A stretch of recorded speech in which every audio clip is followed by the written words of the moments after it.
Good morning সবাইকে। আজ ছিল সোমবার। দেন সকালে আর বাজারে যেতে হয়নি বাবাকে, মাছ নিজেই আমাদের বাড়ি চলে এসেছিলো।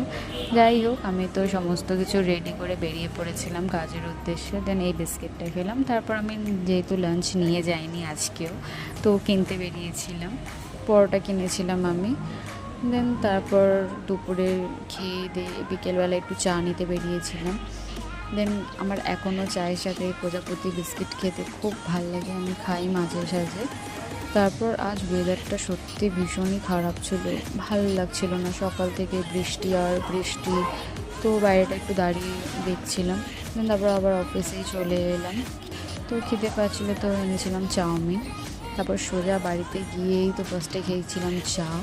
আর আজকে একটু চায়ের সাথে আমি সিম্পল আলু চিপসও নিয়েছিলাম। আমি সাধারণত এই সিম্পল চিপসটাই খাই, আমার ফ্লেভারের থেকে বেশি এই সিম্পলটাই ভালো লাগে। দেন আমি কেন, আমার বাড়িতে আমার মাও বেরো খেতে ভীষণ পছন্দ করেন। যাই হোক, তারপরে মায়ের সাথে কথা বলতে বলতে ডিনারটাও শেষ করে নিয়েছিলাম। দেন তোমরা সবাই জানিও আজকের ব্লগটা তোমাদের কেমন লেগেছে।